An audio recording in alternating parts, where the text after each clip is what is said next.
ಈ ವಿಡಿಯೋಗಳನ್ನ ಗಮನಿಸಿ ಮೇಲ್ನೋಟಕ್ಕೆ ಇದು ಯಾವುದೋ ಇಸ್ಲಾಮಿಕ್ ಅರಬ್ ಮದುವೆಯಂತೆ ಕಾಣುತ್ತಿದೆ, ಯಾವುದೋ ಅರಬ್ ದೇಶದಲ್ಲಿ ಇರಬಹುದು ಅಂತ ನೀವು ಭಾವಿಸಿದ್ರೆ ಅದು ತಪ್ಪು.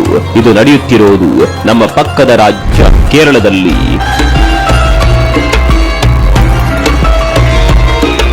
ಅಮ್ಮಿ ಮುಬಾರಕ್ ಹೋ, ಆಪ್ಕೋ 17 ದಾಮಾದ್ ಮಿಲಾ ಹೈ. ಅಂದ್ರೆ ಅಭಿನಂದನೆಗಳು ಅಮ್ಮ, ನಿಮ್ಗೆ ಈಗ 17ನೇ ಅಳಿಯ ಸಿಕ್ಕಿದ್ದಾನೆ.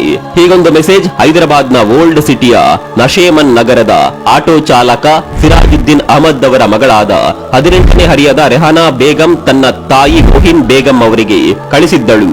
ರೆಹಾನಾ ಕೇವಲ 14 ವರ್ಷದ ಅಪ್ರಾಪ್ತ ಬಾಲಕಿಯಾಗಿದ್ದಾಗಲೇ ಆಕೆಯ ಮದುವೆಯನ್ನ 55 ವರ್ಷದ ಓರ್ವ ದುಬೈ ಶೇಖ್ನೊಂದಿಗೆ ಮಾಡಲಾಗಿರುತ್ತೆ.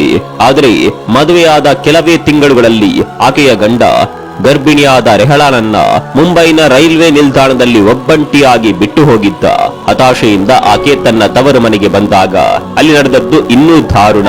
ಆಕೆಗೆ ಅಬಾರ್ಷನ್ ಮಾಡಿಸಿ ಅವಳ ತಂದೆ ತಾಯಿ ಕತಾರ್ನ ಓರ್ವ ವೃದ್ಧನ ಜೊತೆ ರೆಹನಾಗೆ ಇನ್ನೊಂದು ಮದುವೆ ಮಾಡಿಸಿದ್ರು.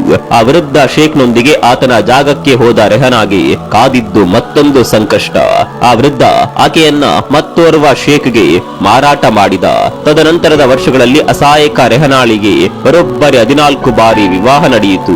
ಇದನ್ನೇ ಒನ್ ನೈಟ್ ಮ್ಯಾರೇಜ್ ಅಥವಾ ಒಂದು ರಾತ್ರಿಯ ಮದುವೆ ಅಂತ ಕರೆಯೋದು. ಇದು ಕೇವಲ ರೆಹನಾ ಅನ್ನುವ ಹೆಣ್ಣು ಮಗಳ ಕತೆ ಮಾತ್ರವಲ್ಲ, ಬದಲಿಗೆ ಬಯಲಿಗೆ ಬಾರದ ಅದೆಷ್ಟೋ ಇಂತಹ ಕತೆಗಳು ಕೇರಳ ರಾಜ್ಯದಲ್ಲಿ ನಡೆಯುತ್ತಿದೆ. ಹಿಂದೂಸ್ತಾನ್ ಟೈಮ್ಸ್ ಪತ್ರಿಕೆಯ ಒಂದು ವರದಿಯ ಪ್ರಕಾರ ಲೆಕ್ಕವಿಲ್ಲದಷ್ಟು ಹುಡುಗಿಯರು ಈ ರೀತಿ ವಿವಾಹವಾಗಿ ತಮ್ಮ ಜೀವನವನ್ನ ಹಾಳು ಮಾಡಿಕೊಂಡಿದ್ದಾರೆ. ಎಕಾನಮಿಕ್ ಟೈಮ್ಸ್ ನಡೆಸಿದ ಒಂದು ಸರ್ವೆಯ ಪ್ರಕಾರ ಸುಮಾರು 9,000 ಅಪ್ರಾಪ್ತ ಬಾಲಕಿಯರು ಈ ಒನ್ ನೈಟ್ ಮ್ಯಾರೇಜ್ಗೆ ಬಲಿಯಾಗಿದ್ದಾರೆ. ಏನೂ ತಪ್ಪೇ ಇಲ್ಲದೆ ಇಂತಹ ಒಂದು ಘೋರ ಕೃತ್ಯಕ್ಕೆ ತುತ್ತಾಗುತ್ತಿದ್ದಾರೆ.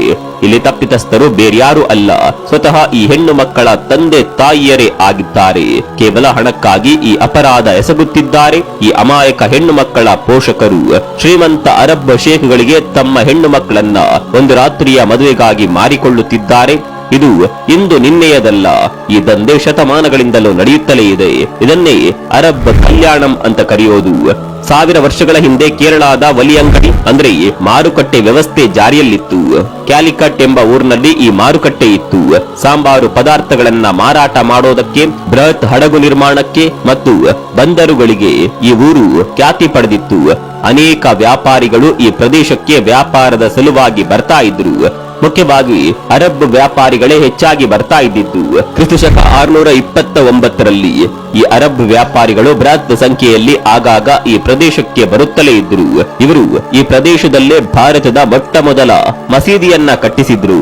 ಆ ಮಸೀದಿಯ ಹೆಸರು ಚಿರಾಮನ್ ಜಮ್ಮಾ ಮಸೀದಿ. ಒಂದು ಹಡಗು ನಿರ್ಮಾಣಕ್ಕೆ ಕಡಿಮೆ ಅಂದ್ರೂ 3 ತಿಂಗಳು ಹಿಡಿತಿತ್ತು. ಇದನ್ನ ಕೊಳ್ಳಲು ಬರುತ್ತಿದ್ದ ಅರಬ್ ವ್ಯಾಪಾರಿಗಳು ಈ 3 ತಿಂಗಳು ಇಲ್ಲೇ ಇರಬೇಕಾಗ್ತಾ ಇತ್ತು. ಕೇವಲ ತಮ್ಮ ಕಾಮದಾಸೆ ಪೂರೈಸಿಕೊಳ್ಳುವ ಸಲುವಾಗಿ ನಾಮಕಾವಸ್ಥೆಗಾಗಿ ಇಲ್ಲಿಯೇ ಒಂದು ಮದುವೆ ಆಗ್ತಾ ಇದ್ರು. ಅದುವೇ ಅರಬ್ ಕಲ್ಯಾಣಂ. ಈ ಪ್ರಕ್ರಿಯೆಯಲ್ಲಿ ಅರಬ್ ಶೇಖ್ ಅಲ್ಲಿಯ ತನ್ನಿಚ್ಛೆಯ ಲೋಕಲ್ ಕೇರಳ ಹುಡುಗಿಯನ್ನ ಮಹರ್ ಅಂದ್ರೆ ವಧು ದಕ್ಷಿಣೆ ನೀಡಿ ವಿವಾಹವಾಗುತ್ತಾನೆ. ಅಲ್ಪಾವಧಿಯ ಈ ಮದುವೆಯಲ್ಲಿ ಮುಖ್ಯ ಪಾತ್ರಧಾರಿ ಹಣ.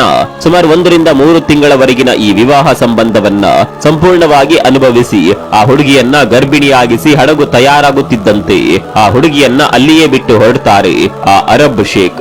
ಇತ್ತೀಚಿನ ವರದಿ ಪ್ರಕಾರ ಈ ಪರಿಕಲ್ಪನೆ ಕ್ರಿಸ್ತಶಕ 629ರಿಂದ ಹಿಡಿದು 2013ರವರೆಗೂ ಚಾಲ್ತಿಯಲ್ಲಿತ್ತು. ಸರಿಸುಮಾರು 1384 ವರ್ಷಗಳ ಕಾಲ ಈ ಅನಿಷ್ಟ ಸಂಸ್ಕೃತಿ ಚಾಲ್ತಿಯಲ್ಲಿ ಇತ್ತು ಅಂದ್ರೆ ಎಂತಹ ದುರದೃಷ್ಟಕರ ಸಂಗತಿ ಅಲ್ವೇ. ಈಗಲೂ ಕೇರಳದ ಕೊಚ್ಚಿಕೋಡ್, ಮಲ್ಲಾಪುರಂ, ಕಣ್ಣೂರ್, ಕಾಸರಗೋಡು, ತಿರುವನಂತಪುರಂನ ಕೆಲವು ಭಾಗಗಳಲ್ಲಿ ಈ ಅರಬ್ ಕಲ್ಯಾಣಂ ಚಾಲ್ತಿಯಲ್ಲಿದೆ ಎಂದು ತಿಳಿದು ಬಂದಿದೆ. ಈಗ ಈ ಕಾನ್ಸೆಪ್ಟ್ ಹೈಟೆಕ್ ಟಚ್ ಪಡೆದಿದೆ.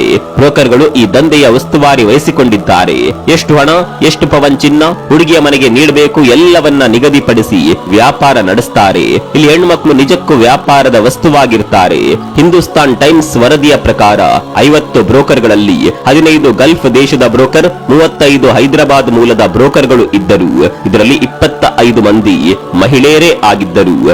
ಈ ಬ್ರೋಕರ್ಗಳು ತಮ್ಮ ಕೆಲಸದಲ್ಲಿ ಅನೇಕ ರೀತಿಯ ಸ್ಟ್ರಾಟಜಿಗಳನ್ನ ಬಳಸ್ತಾರೆ. ಅದೇನೆಂದ್ರೆ ತಮ್ಮ ಗ್ರಾಹಕರಾದ ಶೇಖ್ಗಳನ್ನ ಅವರ ಸ್ಟೇಟಸ್ಗೆ ಅನುಗುಣವಾಗಿ 3 ವಿಭಾಗವಾಗಿ ವಿಂಗಡಿಸುತ್ತಾರೆ. ಒಂದು, ಆಟೋ ಮಾಲೀಕರು. ತಮ್ಮ ಅರಬ್ ದೇಶದಲ್ಲಿ ಕಡಿಮೆ ವೆಚ್ಚದ ಸಾರಿಗೆ ಬಳಸೋರು. ಇವರನ್ನ ಭಾರತದಲ್ಲಿ ಕಡಿಮೆ ವೆಚ್ಚದ ಲಾಡ್ಜ್ಗಳಲ್ಲಿ ಉಳಿದುಕೊಳ್ಳುವ ವ್ಯವಸ್ಥೆ ಮಾಡಲಾಗುತ್ತೆ. 2, ಅಂಬಾಸಿಡರ್ಸ್. ಇವರು ಸ್ವಂತ ಅಂಬಾಸಿಡರ್ ಕಾರ್ ಹೊಂದಿರುವ ಸ್ಥಿತಿವಂತರು. ಅವರ ಈ ರೇಂಜ್ಗೆ ಅನುಸಾರವಾಗಿ ಭಾರತದಲ್ಲಿನ ಒಳ್ಳೆಯ ಹೋಟೆಲ್ನಲ್ಲಿ ಇವರ ತಂಗುವಿಕೆ ವ್ಯವಸ್ಥೆ ಆಗುತ್ತೆ. 3, ಇನೋವಾ. ಇವರು ಹೈ ಕ್ಲಾಸ್ ಶೇಖ್ಗಳು. ಇವರ ಸ್ಟೇಟಸ್ಗೆ ತಕ್ಕಂತೆ ದೊಡ್ಡ ಐಷಾರಾಮಿ ಹೋಟೆಲ್ಗಳಲ್ಲಿ ಇವರು ತಂಗಲು ವ್ಯವಸ್ಥೆ ಆಗುತ್ತೆ. ಎಲ್ಲವೂ ಹಣದ ಮೇಲೆಯೇ ಅವಲಂಬಿತವಾಗಿದೆ. ಈ ಶೇಖ್ಗಳು ಒಪ್ಪುವಂತ ಹುಡುಗಿಯರನ್ನ ಆಯ್ದು ಇವರ ಮುಂದೆ ಕರೆತರಲಾಗುತ್ತೆ. ಹೆಣ್ಣುಮಕ್ಕಳ ಸೌಂದರ್ಯವು ಇದರಲ್ಲಿ ಪ್ರಮುಖ ಪಾತ್ರ ವಹಿಸುತ್ತೆ. ಈ ಹೆಣ್ಣು ಮಕ್ಕಳ ತಂದೆ ತಾಯಿಯಂದಿರು ಹೇಗಾದ್ರೂ ತಮ್ಮ ಹೆಣ್ಣು ಮಕ್ಕಳಿಗೆ ಮದುವೆಯಾದರೆ ಸಾಕು ಎಂಬ ಮನೋಭಾವದವರು.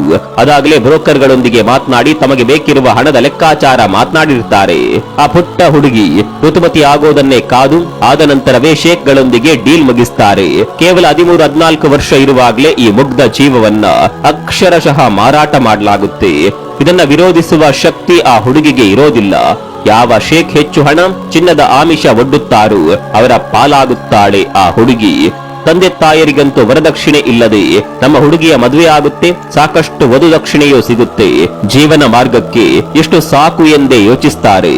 ಕೆಲ ಮುಗ್ಧ ಹೆಣ್ಣು ಮಕ್ಕಳಂತೂ ನನ್ನ ಮದುವೆಯಿಂದ ತನ್ನ ತಂದೆ ತಾಯಿ ಹಣ ಪಡೆದು ನೆಮ್ಮದಿಯಾಗಿ ಇರುತ್ತಾರಲ್ಲವೇ ಎಂದು ಭಾವಿಸಿ ಮದುವೆಗೆ ಒಪ್ಪಿಕೊಳ್ಳುತ್ತಾರೆ. ಒಪ್ಪದ ಹುಡುಗಿಯರಿಗೆ ಪೋಷಕರಿಂದ ಬಂಧುಗಳಿಂದ ಬಲವಂತವಾಗಿ ಒಪ್ಪಿಸಲಾಗುತ್ತೆ. ಥೇಟ್ ಅರೇಂಜ್ ಮ್ಯಾರೇಜ್ ನಂತೆ ಮದುವೆ ನಡೆಯುತ್ತೆ. ಮದುವೆಯ ಸಂಪೂರ್ಣ ಖರ್ಚು ಶೇಖ್ನದ್ದೇ ಆಗಿರುತ್ತೆ.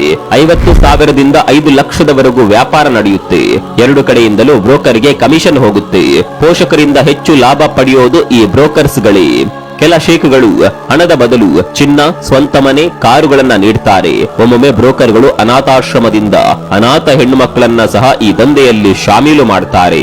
ಇಂತಹ ಅನಾಥಾಲಯಗಳನ್ನ ಯತೀಮ್ ಖಾನ ಎಂದು ಕರೆಯುತ್ತಾರೆ. ಈ ಯತೀಮ್ ಖಾನಾದ ಮ್ಯಾನೇಜರ್ಗಳು ಬ್ರೋಕರ್ಗಳೊಟ್ಟಿಗೆ ಗುಟ್ಟಾಗಿ ಶಾಮೀಲಾಗಿರುತ್ತಾರೆ. ಆ ಶೇಖನ್ನ ನೇರವಾಗಿ ಅಲ್ಲಿಗೆ ಕರೆಸಿ ಬೇಕಿರುವ ಹುಡುಗಿಯನ್ನ ಮಾತ್ರ ಆಯ್ಕೆ ಮಾಡಲಾಗುತ್ತೆ. ಆಯ್ಕೆಯಾದ ಆ ನತದೃಷ್ಟ ಹುಡುಗಿಯನ್ನ ಆ ಅನಾಥಾಲಯದ ಮ್ಯಾನೇಜರ್ ಇತರೆ ಸಿಬ್ಬಂದಿಗಳು ಒಪ್ಪಿಕೊಳ್ಳಲು ಬಲವಂತ ಪಡಿಸುತ್ತಾರೆ. ಅಸಹಾಯಕ ಹುಡುಗಿ ತನಗಿಷ್ಟವಿಲ್ಲದಿದ್ರೂ ಹೂ ಎಂದು ತಲೆ ಆಡಿಸ್ತಾಳೆ. ಅಲ್ಲಿಯೇ ಮದುವೆಯೂ ಆಗುತ್ತೆ. ಅನೇಕ ಕೇಸ್ಗಳಲ್ಲಿ ಮದುವೆಗೆ ಅವರ ಧಾರ್ಮಿಕ ನಾಯಕರು ಬಂದಿರುತ್ತಾರೆ.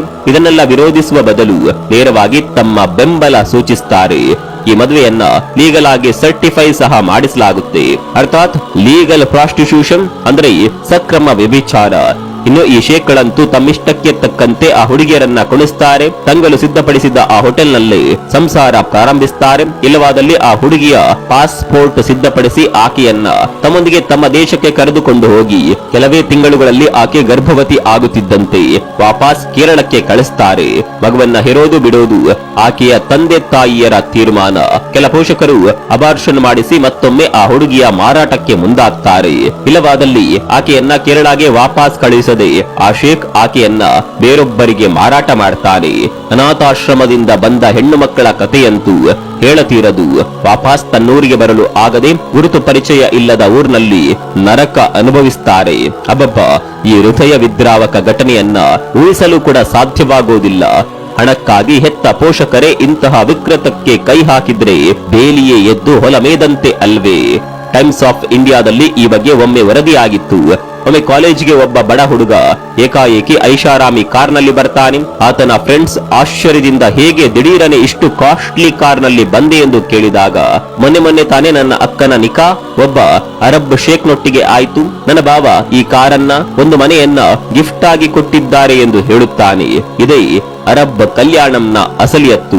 ಇತ್ತೀಚೆಗೆ ಬಂದ ವರದಿಯ ಪ್ರಕಾರ 9,000ಕ್ಕೂ ಅಧಿಕ ಹೆಣ್ಣು ಮಕ್ಕಳು ಈ ದಂಧೆಗೆ ಬಲಿಯಾಗಿದ್ದಾರೆ. ಸುಮಾರು 2,500 ಹೆಣ್ಣು ಮಕ್ಕಳನ್ನ ಗಂಡಂದಿರು ಬಿಟ್ಟು ಹೋಗಿದ್ದಾರೆ. 300 ಹೆಣ್ಣು ಮಕ್ಕಳ ಸುಳಿವು ಇದುವರೆಗೂ ಪತ್ತೆಯಾಗಿಲ್ಲ.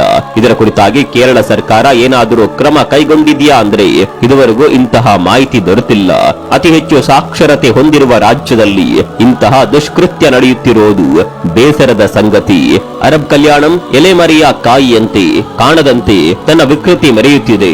ಕೆಲವರು ಈ ವಿಡಿಯೋವನ್ನ ಸುಳ್ಳು ಎನ್ನಬಹುದು. ಕ್ಷಮಿಸಿ, ಈ ವಿಡಿಯೋ ಸುಳ್ಳಲ್ಲ.